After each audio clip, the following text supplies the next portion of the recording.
Welcome students. So, we are in the process of learning about the standard costing, and in the previous class I discussed with you that how the standard costing is different from the budgetary control or the budget and budgetary control systems, and how it is useful in controlling the cost of production.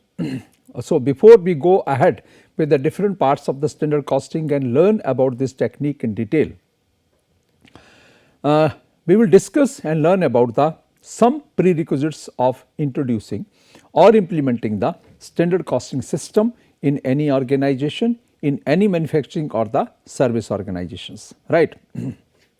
Now, the prerequisites are largely three.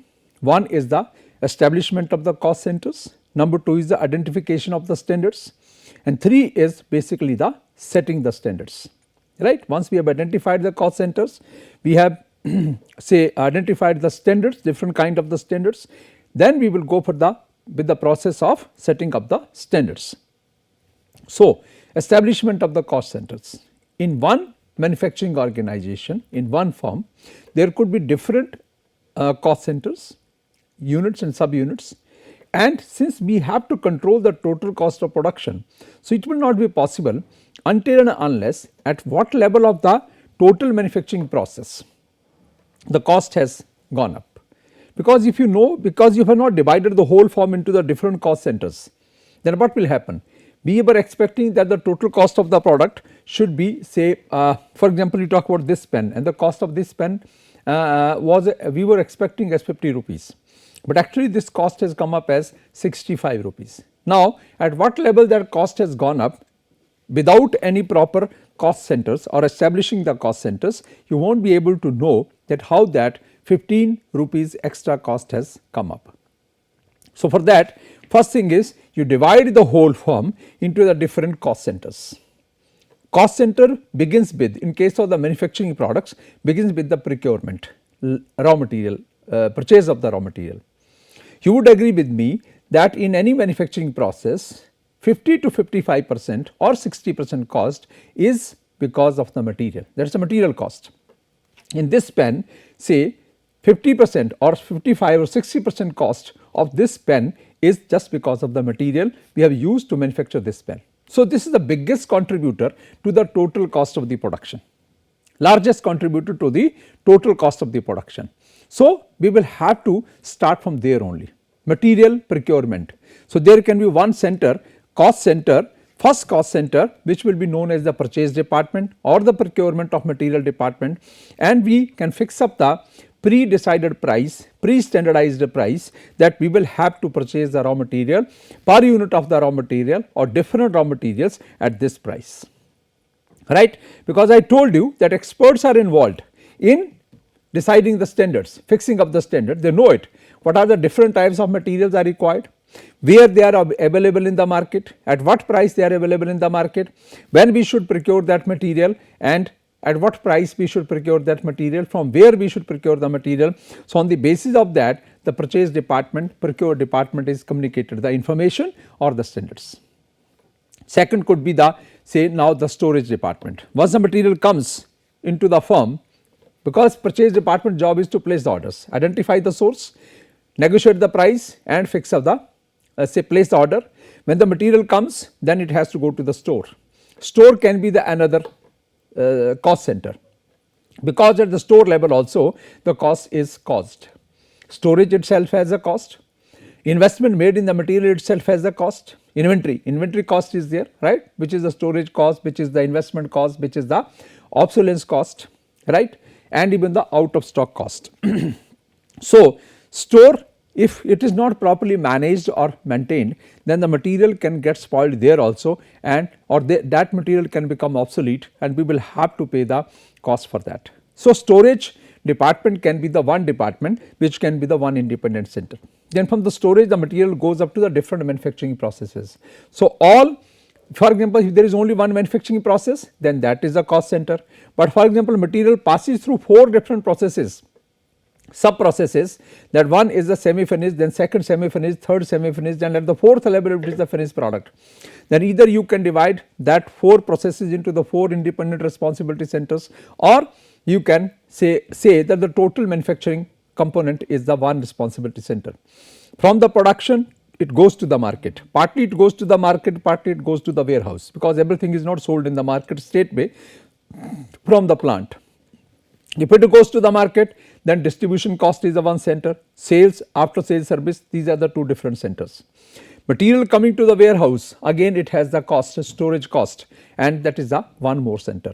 So, whole means this components and subcomponents which are contributing to the total cost of the production, they can be identified as independent individual cost centers, and we can find out at what level what cost is expected, and then at next level what cost is expected. That way you can devise the total standard cost of the product. And tomorrow when you go for the say exercising the cost control, comparing the standard cost with the actual cost, you can find out, because you know what was the purchase standard purchase price of the material, how much price actually has been paid.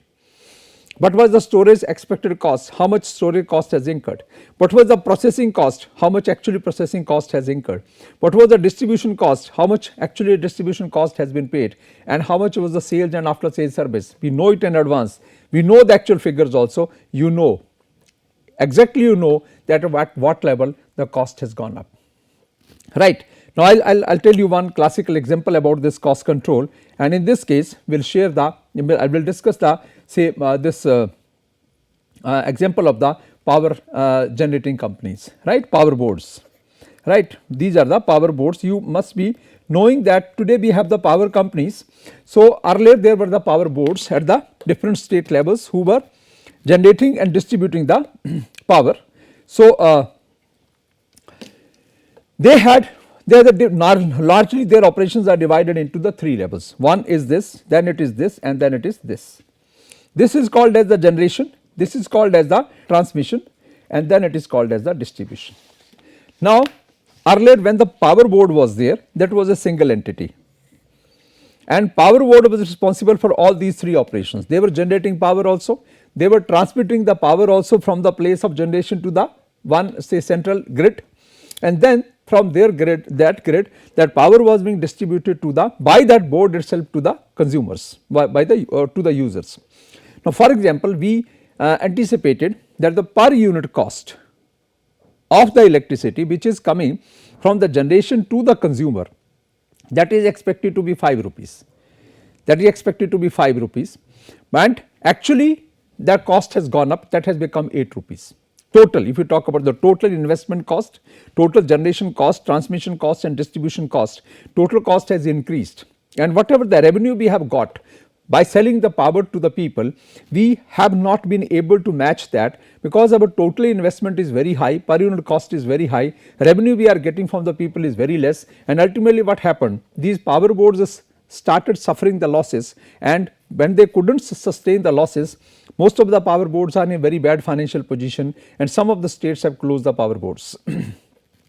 Now to improve this system, now what the government has done these days, this power sector is divided into the three different entities.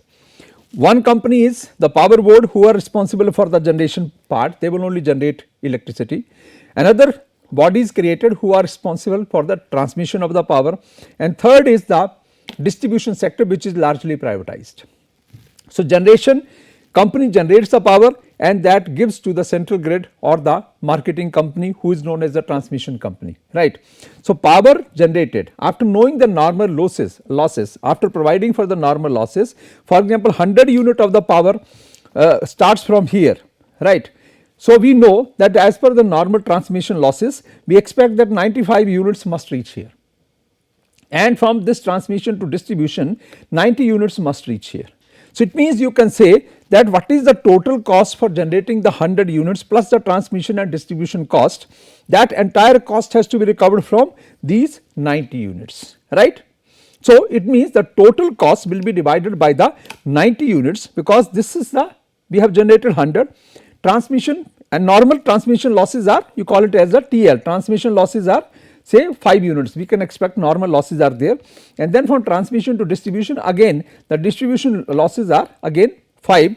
So it means we can understand that when the 10 units start from the generation level, only 90 units reach After providing for the normal losses, 90 units reach up to the distribution company, and the costing has to be in a way that the total cost incurred for this 100 units we have to recover by selling the 90 units in the market. So, that cost will be, total cost will be divided by the 90 units and plus margin of the company, all the 3 levels, and then that will be charged from the people, right.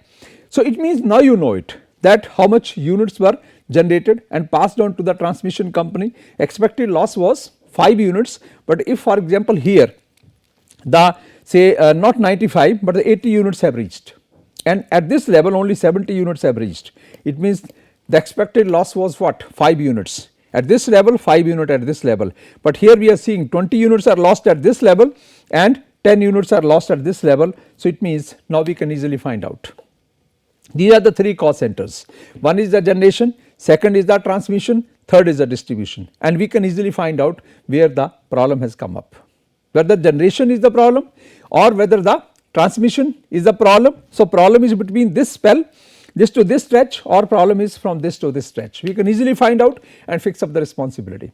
Earlier when it is only one entity, one single entity, then all the 3 operations are being done by the one single entity. It is not possible to find out how many units be generated, how many units be transmitted, how many units be distributed in the market. So, how can you control the cost? So, same is the case with the dividing the whole firm into the different responsibility centers and fixing up their responsibility, because we know in advance that what is the expected level of the cost at the one given level of the responsibility center.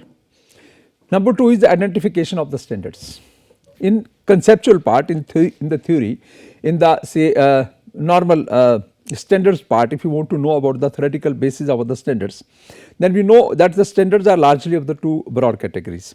One are basic standards and second are current standards. Basic standards are basically, you can say that they are sent for the long term period of time, that we are introducing one product in the market. For example, when Nirma was introduced in the market for 10 rupees per unit, so might be they have set the standard that will keep the cost of production up to 7 rupees per unit per kg, and that cost will be, I think for the next 3 to 4 years we can expect we can manage the show with 7 rupees only, and we can keep on selling the product for 10 rupees for the next 3 to 4 years. So, that was the basic standard, right.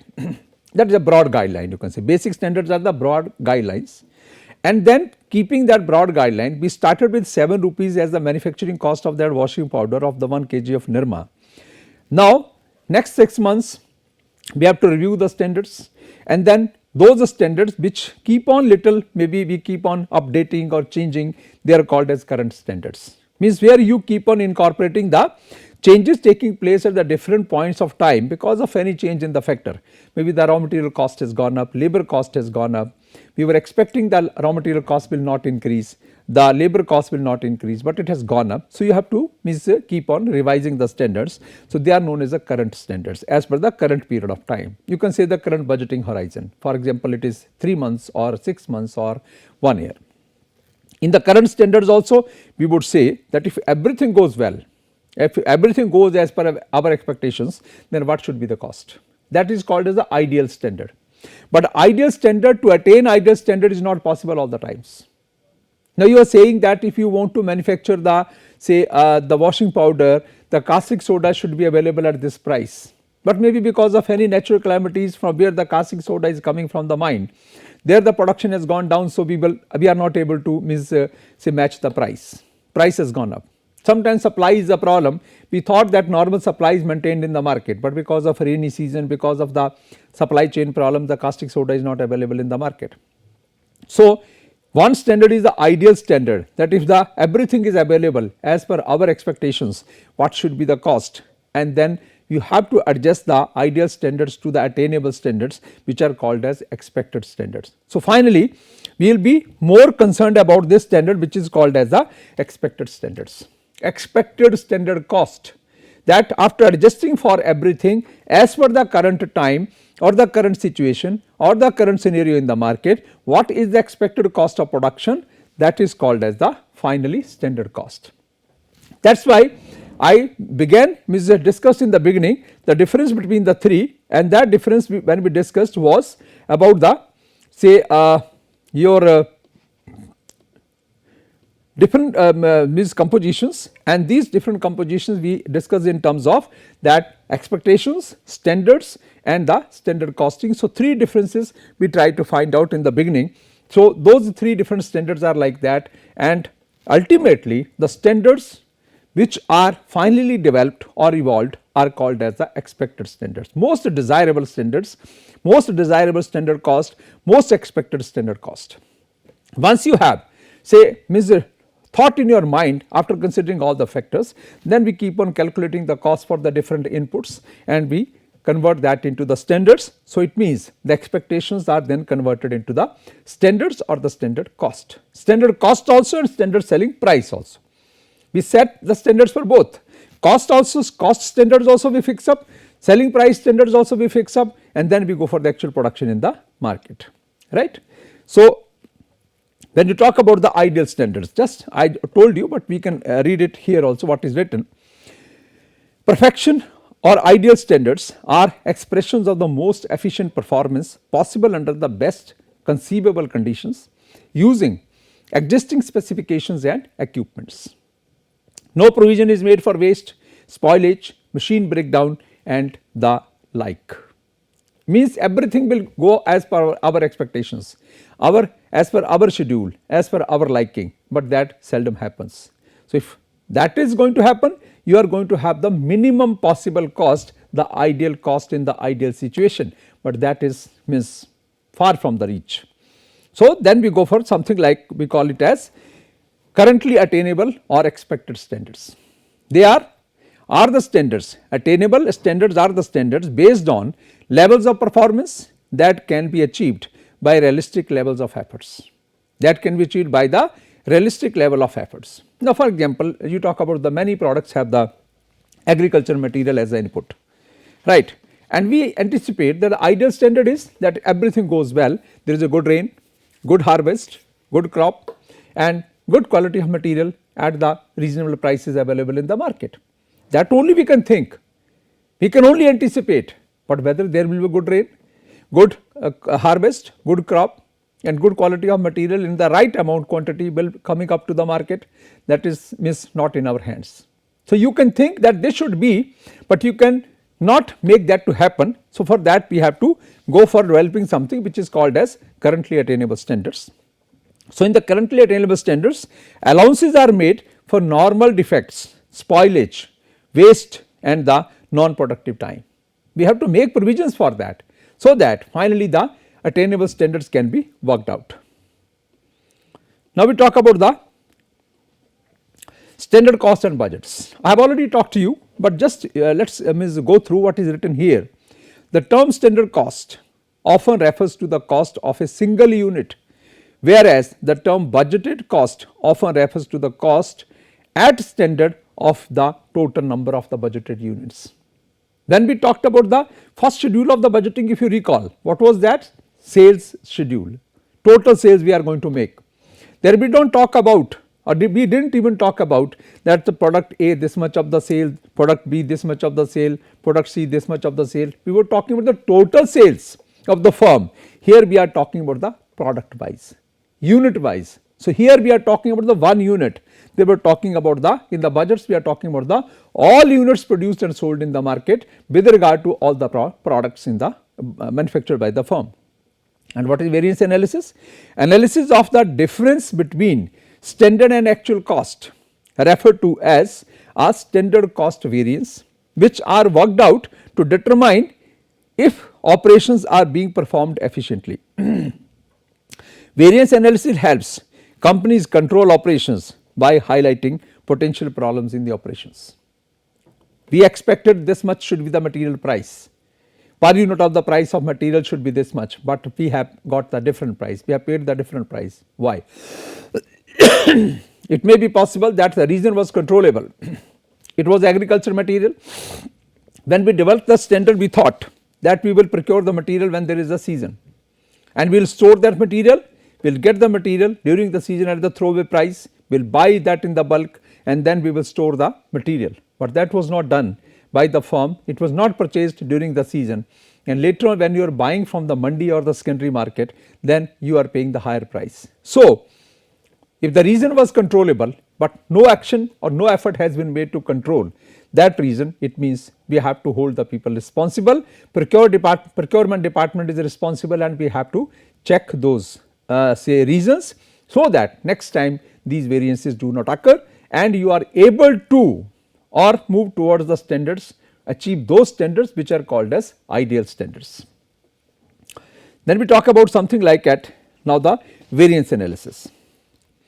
And when you talk about the variance analysis, we go for the different kind of the variance analysis, which are largely 4 type of the variances: material variances, labor variances, overhead variances, right. Because again here we divide the total cost of production into 2 broad components: variable cost and the fixed cost. And variable cost is largely caused by these 3 important components: raw material, labor, and the other overheads. And these are the 3 direct costs or variable costs. What is the direct material we are using? That is the main component of the cost of production. In this pen, plastic and ink are the main materials we have used, and they are the main component of the cost of contributing towards the cost of this pen. So, it means we have to say be careful about this component. In this specs, what is the major material? We are using the plastic. So, plastic component is the glass plastic component, that is the important component here. So, material is the major component which contributes towards the 50 to 55 to 60% of the total cost of production. So, first we will analyze the variances with regard to the material. Second contributor is, after this, 20 to 25% cost, or somewhere you can control the cost of this second component, you can bring it down to 15 to 20%, and that comes up because of the labor.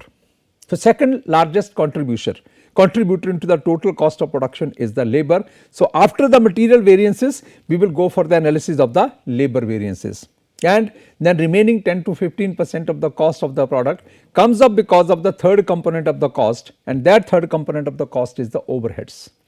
So, we will go for the variance analysis of these 3 components of the variable cost or the direct cost. Second component is the fixed cost. There we do not expect any kind of the variances.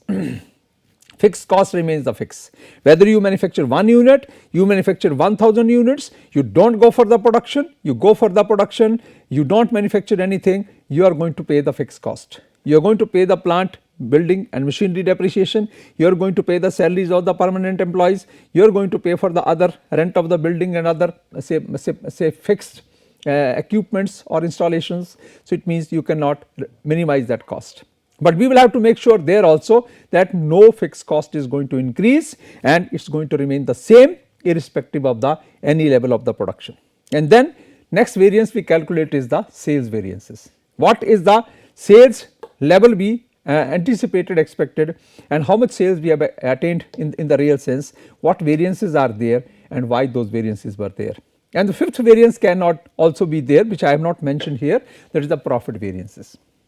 When you go for, you might have seen in the budget part, when you go for, say you start with the sales budget and then you prepare the budgeted profit and loss account. So, that budgeted profit and loss account here, if you want to arrive at the organization's profit or loss, you have to calculate that profit at the each and every product level. You should be knowing that out of the 4 products we are manufacturing, which one is contributor to the maximum biggest contributor to the total profit of the firm, which is the second, which is the third, which is the fourth. So, that any time if you have to change the product mix, you know it in advance the performance of the different products. So, now we will talk about the different variances quickly, and in the next class I will be then talking about the the process that how to calculate these variances. So, under the material component we calculate how many? 5 variances: material cost variance, material price variance, material usage variance, material mix variance, and material yield variance, right. How to calculate these variances, what is the meaning of these variances, I will discuss with you when we will know the formulas to calculate these variances. Then we will solve some problems to know the process of the calculation of these variances, and then try to find out the process of analyzing these variances, right. Now, we go for the next part, that is the labor variances. Like material, in case of the labor also we calculate the 4 or 5 variances. These 5 variances again: labor cost variance, labor rate of pay variance, labor efficiency variance, and labor idle time variance, and the labor mix or gang composition variance. These 5 variances we will calculate in case of the labor also, and then in case of the overheads we calculate different variances. Like broadly we divide the overheads into 2 broad categories: variable overheads and the fixed overheads. So, we will calculate the variances for the variable overheads also and the fixed overheads also, and then we will try to find out the difference in the 2 variances and the impact of these 2 variances on the overall, say you can call it as the performance of the overheads. And then the sales variances. Sales variances are, you can say, sales value variance and sales price variance. So, value of the sales is total and value becomes as is the function of the price. So, in the sales we will calculate the sales value variance, we will calculate the sales price variance, and then we will calculate the sales volume variances, because value is depending upon the price and price also depends upon the volume of the production and sales. So, we will have to calculate these 2 variances here under the sales volume category, that is the sales mix variance, sales quantity variance, right.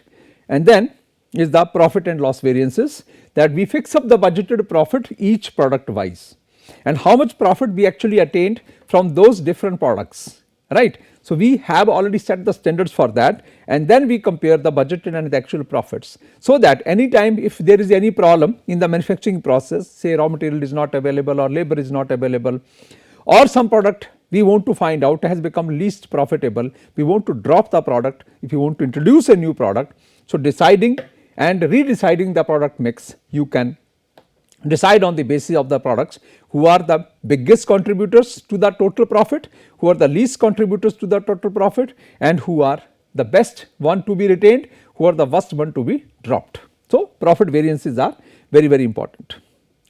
Now, question arises, I have already discussed this part with you during the budgeting process, but again let us recall it. When to investigate the variances? When should variance be investigated? Knowing exactly when to investigate the variances is very, very difficult, it is written here, but largely we can set the threshold level. I told you in the previous classes during the budget discussion that either in terms of the percentage or in the absolute value we can fix up the threshold level, because ultimately the cost and benefit analysis we have to do every time, and in case of the variance analysis also that analysis is important, right. Now, for example, in this case we have written many organizations have developed such rules of thumb or the threshold levels as investigate all variances exceeding rupees 5,000 or 25% of the expected cost sales, whichever is lower. Either you can fix up the threshold level in the absolute terms or in the percentage terms. If it crosses 5,000, more than 5,000, maybe it is the material cost, labor variance or the overhead variance. If it is more than 5,000, we will investigate it. Or in terms of the percentage, if it is the 25% as compared to, means the actual as compared to the budgeted, again we will say go for. So, you can either fix up the absolute standards or threshold levels, or you can in terms of the percentage you can fix up the rule of thumb, standard or the threshold level. Once it crosses that level, we will have to investigate the variances. And then trade off among variances. Improvement in one area could lead to the improvement in the other areas or vice versa. Likewise, substandard performance in one area may be balanced by a superior performance in other areas. It may be found out that it is not the case that all the products will perform equally, or all the markets in which the firm is operating they will perform equally. No, but we should try to make it happen that losses in one market or less profit in one market should be made good from the other market. Losses from the one product or lesser profits from the one product should be made good in the other from the other products, and overall profits of the firm should not be affected. So, if it is possible then we can do that, and that is going to happen if you know that which product is the biggest contributor to the profit, which one is the lesser contributor to the profit, which one is the loss making product, so that you can take the corrective actions, and finally whatever the budgeted profit for the given period of the time for the firm as a whole remains same or that can be attained. And lastly, I would discuss with you is that favorable or unfavorable variances. You call it is favorable, for somebody it may be favorable, for somebody it may be unfavorable, right.